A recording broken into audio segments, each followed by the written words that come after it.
Morning, Steve. Thank you for joining us on this Zoom call today. How are you getting on? Obviously, lockdown is really sort of dragging on now. You're managing to keep yourself interested and busy. Yeah, it's been good. Turning the weather's always been a little bit of a challenge. I've got plenty on.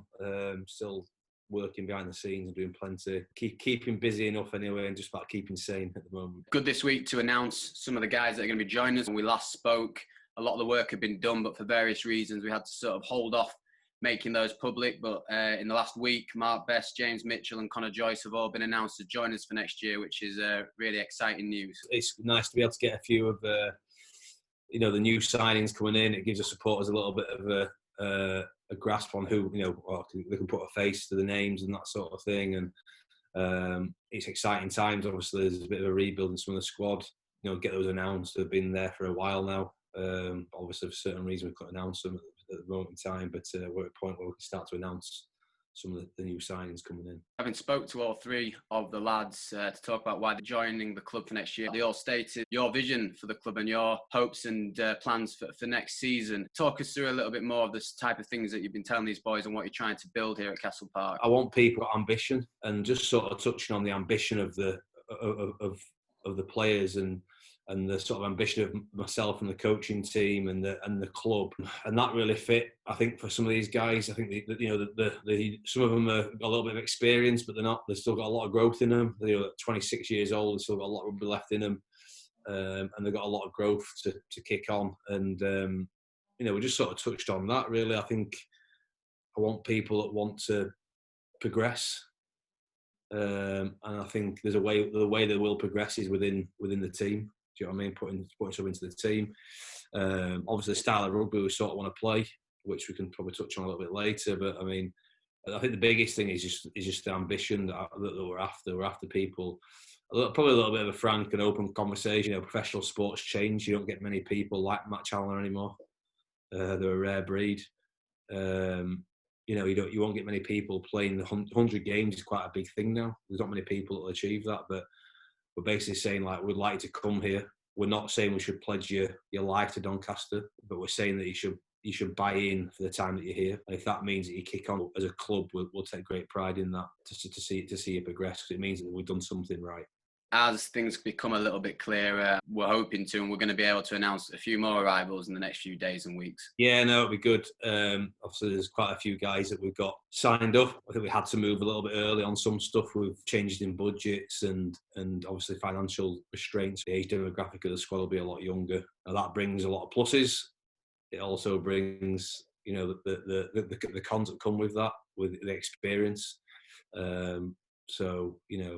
We've got to get that balance at some point. Put out on social media today, Ask Bo's got a few questions from fans that I want to fire at you. So we're going to work through there. Some really good and interesting questions have come in from the fans on social media and via email. One here from Steve Welburn. He says he felt that two main areas of improvement for the team that he thinks from last season need to be consistency and discipline. Do you agree? And how will you aim to fix that next season? The consistency and discipline was obviously, I think, you saw last year there was times where we could play some great rugby, and then the week after we were not where we should be.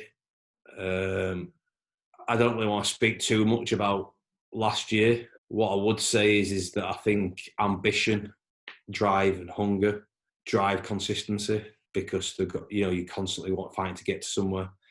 And I think that's a big part of it. I don't think you can afford to drop off when you really got that drive and hunger to get to the next level. So I do think that's a big part of it. And the discipline thing, that comes with, there's all aspects of the discipline. I think sometimes it is just poor decision making, which is, sometimes it can be it could be a tough call from the referee.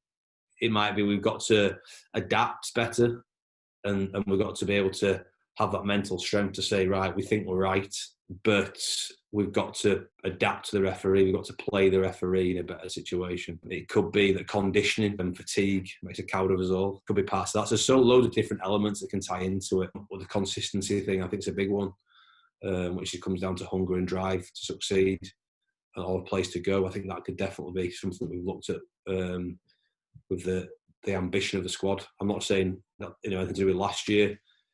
I'm just looking at moving forward. Another one, this is from Pat on Facebook, and I know that's something that quite a few fans are quite curious about, not quite sure how much you'll be able to tell us, but obviously we've been told the players that are being retained. We've obviously heard of a few re-signings that are coming in.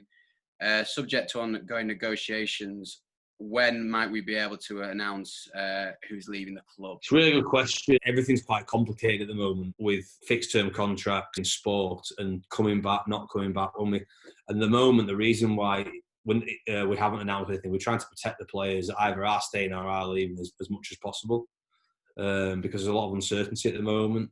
It's unfortunate because we do want to sort of give the guys a send off because they deserve that.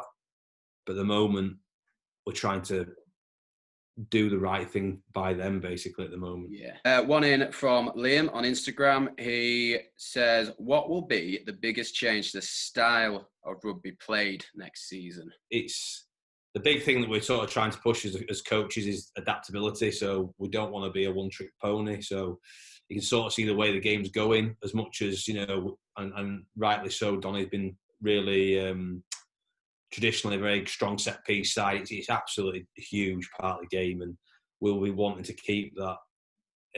I just think we've got to have adaptability. I think you become less predictable when you've got that, and we've got to. I think a good measure that we talk to as coaches, we'd like to see at the end of the season how many different ways you can score tries.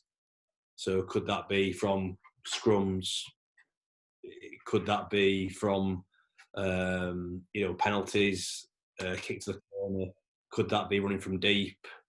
Could that be multi-phase rugby? Could that be just a one-off strike play? It's just how many different ways we can score tries and the adaptability. I think it's a big thing that we're going to try and push as a coaching team on the players. An interesting one. I'd be surprised if you actually say a name here, but I'll ask it anyway. This is from Mark on Facebook. He says, which of the new signings do you think will make the biggest impact? Of course, we've named 4 now: James Kane, Mark Best, James Mitchell and Connor Joyce. I'm a huge believer in the team stuff, into individual accolades. I think it's a huge thing that we'll be driving next year. It's about, the team, and obviously how individual success only comes off the back of teamwork. And I think I'd be setting my stall out in the wrong place to do that right now. One thing I would be excited about is, we got 3 lads in the first team squad this year. Alan Hudson will be joining, doing a little bit of first team stuff this year from his stuff in the academy. Will Hollin and Sam Pock, like to see how they progress just from having a year's exposure of full-time rugby and sort of dipping the toe in and understanding what's needed. And he saw some performances last year where it sort of he really showed they belong at this level. But I'll be interested to see how they develop off the back of a season. I'll play that's one of the interesting things I've got at the moment. Sure. You mentioned just now, obviously, there's going to be 11 other top quality sides in the league next season, but David on Facebook asked, what table position is a realistic target for next season? Well, we'll just knock Sarries off the top. I believe in goal setting. I do believe in goal setting, but I don't believe in positional goal setting. I think, what if we say we've got to finish in the top 6 and we finish 7th by a point and we had some stuff that was outside our control, do we see that as a failure? It's pretty tough to do so. Do you know what I mean? So I think the biggest thing that we're looking at, which I think, I'm a big believer in probably the boys take the mick out of me last year quite a lot for it, but I'm a big believer in process over outcome. We try and concentrate on all things that are going to try and get a result. Another quick one, this just came in from John. He's asking about the EQP status of the new arrivals. Yeah, they're all English qualified. We've actually got, probably get announced on Sunday, is that right, Mike? I think we've got a English qualified Kiwi who'll be joining us. So yeah, they're all English qualified. It's a big thing. I think we will have some non-English qualified guys in the squad. We won't be anywhere near the quota. By the time we finish, we might have a slot spare, I think.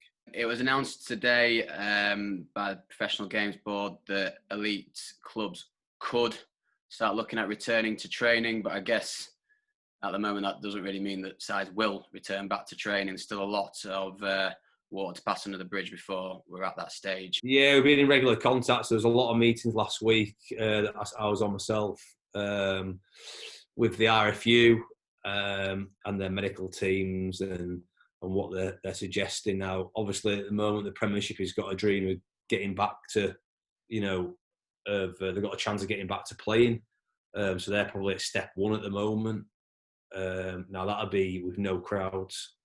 And obviously, we want crowds because one, our business model works on crowds. And two, the sport needs crowds anyway. You can't survive long term, no matter what level you're at. So at the moment, we're probably not at the stage where the Premiership is. We're just waiting on guidelines from the RFU about roughly a start date of the season. And when we get off that, we'll work off the back of that for pre-season. So at the moment, we don't know when that start date's going to be. We're hoping sooner rather than later. As soon as that's public and known, that can be relayed. Yeah, pretty much. We'll wait for that date and then we'll start working off the back of that. And obviously, as soon as we do that, then supporters will know. And it's something that we've talked about. About sharing as much as we can with supporters.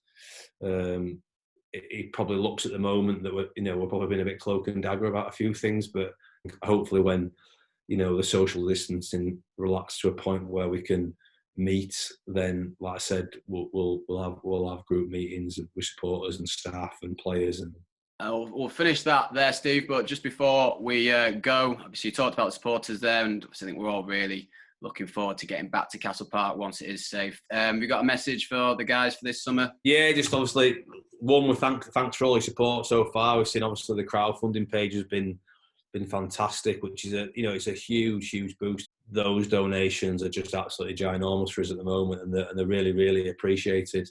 And then I think just one, try and enjoy the time that you've got, because you might never get it if you're in a working part of your life. You might never get this again. So try and enjoy it as much as you can.